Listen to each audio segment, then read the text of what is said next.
What's up guys, Tamarakshan here.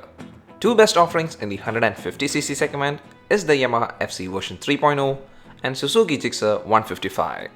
Now the versions we are comparing here are the BS4 versions and not the BS6 ones, and we'll be doing one such comparison later after the BS6 launch. Now the big question is, from these two, which one should you buy? And to find out that, well, we have a classic comparison where we consider these 5 factors. And we'll start with the first factor, which is the design and build quality. Now design preference varies based on riders, and here actually both these bikes have pretty striking and modern design. The LED headlight in both the bikes have different style, but for the range and coverage, well, it's the one in the Gixxer that performs better through pitch dark conditions. Then for the instrument console, well, both the bikes have a small panel and Suzuki actually gets a regular type panel, but the FC gets a negative LCD panel. Then for the handlebar, both the bikes have the bar type handlebar and they both also have similar and standard switch controls. And yes, you get engine kill switch in both the bikes. Then for the fuel tank, well, the tank in both these bikes are big and muscular, but still they have a very different style. The Gixxer gets a front cowl with minimal graphics, while the FC adopts a unibody type design with a hint of chrome plating. Then for the seats used, well, the FC gets a single seat and the Gixxer gets the split type seat. Well, here the split type seat is sleek looking, but for comfort, well, even though both the seats are good and comfortable for the rider, the more comfortable one for the pillion is actually the one in the FC. And now moving to the tail light, well, here straight out I do prefer the compact and sharp LED tail light in the Gixxer than the very normal looking one in the FC. Then for the exhaust, well, both have different but still very attractive and modern exhaust. The FC gets a midship muffler, while the Gixxer gets a sporty dual muffler with a lot of chrome finishing. And finally, both the bikes have rear tire hugger, but for the undercowl, well, the Gixxer doesn't have one, but the FZ-S gets one. And now for the build quality, well, both are well built bikes, but from the two, I feel the FC uses slightly better plastics.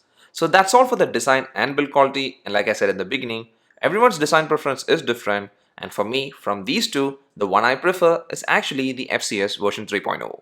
And now to the next factor, which is the specs, and here's the engine specs of both these bikes, and as you can see, the 155cc engine of the Gixxer is much more powerful than the 149cc engine in the FZ-S.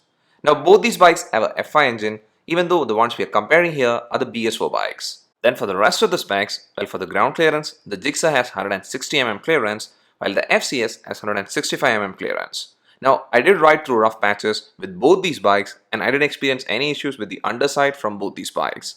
Then for the curb mass, well, the Gixxer is a slightly heavier bike weighing 140 kilograms, while the FZ-S weighs 137 kilograms. But for the fuel tank capacity, well, the FZ-S has a bigger tank with a capacity of 12.8 liters, while the Gixxer has a 12-liter tank.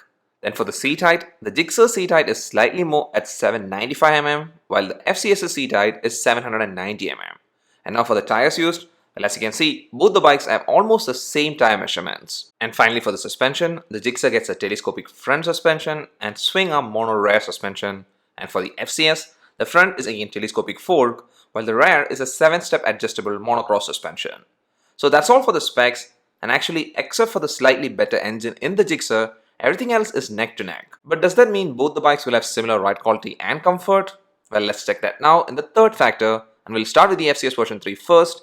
And with the FC, well, the engine is a very refined engine, and I'm impressed with what Yamaha has done here because there wasn't any vibration or disturbance from any parts for a speed range from 0 to 80 km/h.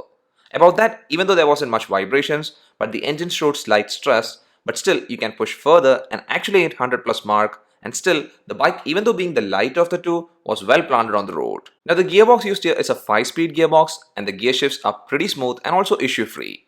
Well, one thing I've noticed here with the gear ratio is that it's evenly laid out, and also the power delivery is very much linear, and there isn't any agile nature with the FC. I feel this is done intentionally because this does make the FC a very beginner friendly bike too. So overall from all this, what I feel about the FZ-S engine and also the ride quality is that even though the engine is not a very powerful one, it's a really good one with refinement and also suited for all type of riders. And Yamaha actually did concentrate well with the ride comfort, safety and also the ride control too. Now for the ride comfort, well, the suspensions are a bit stiff set, but still they were good, and actually I didn't feel much stress or strain while riding through rough patches. So now for the ride control, well, that's the best part of this bike. You get an upright seating with the handlebar closer to the rider and also a bit high. And that combined with a comfortable seat, and also since the gear lever is not very aggressively positioned, it's a very good riding posture, and the ergonomics does help a lot to flick around easily. It's a very light bike in this segment, and that does help a lot. The handle responds pretty well, and overall, this is the best bike in this segment to get through traffic. And finally, for the safety, well, Yamaha did use dual disc with ABS, and even though the bike is a lighter one, the braking performance is pretty great. I was still able to do quick stops without any skids, and I feel even if you have to do a panic brake in a speed range from 0 to 80, you should be fine if the riding condition is not a bad one. So overall, Yamaha has done well with the FZ-S version 3.0 in this factor, and now let's check how Suzuki has set the Gixxer 155. Well, on the spec sheet, we saw that the Gixxer is a more powerful bike of the two, and on road, you can notice that slight power difference. It's not very drastic, but still there is slightly more punchy performance with the Gixxer. Like the FZ-S, this bike also has a linear power delivery, but still the Gixxer does show better aggression than the FZ-S. But that doesn't mean that the Gixxer is not a beginner friendly bike, and in fact, you can ride the Gixxer very easily even if you are a new rider. Now the Gixxer is also very refined and smooth, and actually I didn't notice any vibration or disturbance or even any engine stress for a slightly higher speed range, which is from 0 to 90 km per hour. Now here also the Gixxer can hit the 100 plus mark without any issues, and here also even at that speed, the bike was stable and well grounded in the road. Now this slight power improvement does make the Gixxer a slightly better option for longer rides, but one thing to note here is that the 5-speed gearbox used here is a bit more stiffer one compared to the one in the FZ-S. Well, that stiffness doesn't spoil the ride quality even though you feel it in shifts, but here what I feel is really good is that the gear shifts are very precise.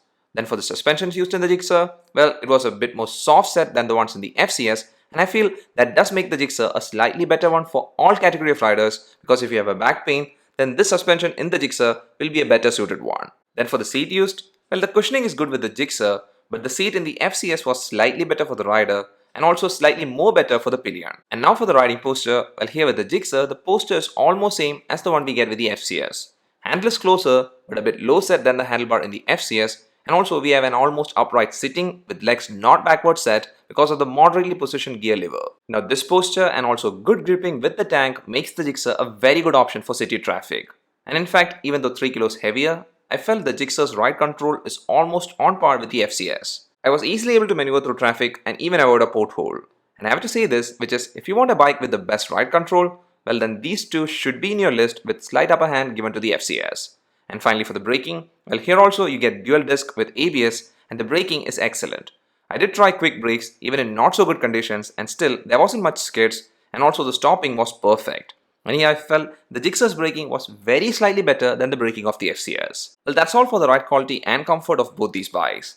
Now just one thing if in case you're wondering, in this factor is about the seat height, and well on spec sheet the Gixxer has a slightly higher seat height, but since the Gixxer has a seat with lesser side cushioning, you won't feel that difference, and in fact both the bikes were good for me in terms of seat height with both my foot reaching the ground without any issues, and also I didn't face any issues from the handlebar. Now from this factor, decision making is kinda easy because if your priority is performance, softer suspension and lot of solo rides, let it be long or short, well then the Gixxer is the better one. But if you want smooth gear shifts, slightly better ride control and also if you do a lot of rides with a pillion, well then the FZ-S is the better one. It's still not time for any decision making because we have a couple of factors left. So let's move to the fourth factor, which is the mileage. Well here during our testing, the Gixxer came first with a mileage of approximately 52 to 55 km per liter, and under similar conditions, for the FZ-S, the mileage was 48 to 50 km per liter. Now please do note, these bikes are BS4 bikes, and also this might not be the number that you might be getting because the mileage totally depends on riding conditions and also the way you ride. And now to the last factor, the price. Both these bikes just have one BS4 variant, and surprisingly, the ex-showroom pricing of both these bikes is almost same. Well, I guess with that, everything is checked, and now it's time to pick one. Firstly, before picking one, let me say this straight, which is these two bikes are really good ones, and no matter which one you pick, you will be happy with it. Well, I already said based on ride quality and comfort how I feel these two bikes stand, so considering that and also the other four factors, well, my pick from these two bikes is the Gixxer 155. Now the reason for that is mainly the performance and slightly better mileage, and also based on my usage, I usually go for a solo rides and I'm not concerned much with the pillion seating. I would have picked the FZ-S version 3.0 over the Gixxer if my usage consisted mostly with the pillion, because even though there was slight power difference, it's not very drastic, and also for the design, I did like the design of the FZ-S more than the design of the Gixxer, even though the headlight range was better in the Gixxer. Well, that's all for this video guys. Hope you liked it. If so, please do hit the like button and also please do subscribe. And one more thing is that it would be nice if you could leave your choice from these two bikes in the comment section below. See you again in the next one. Till then, bye and always ride safe.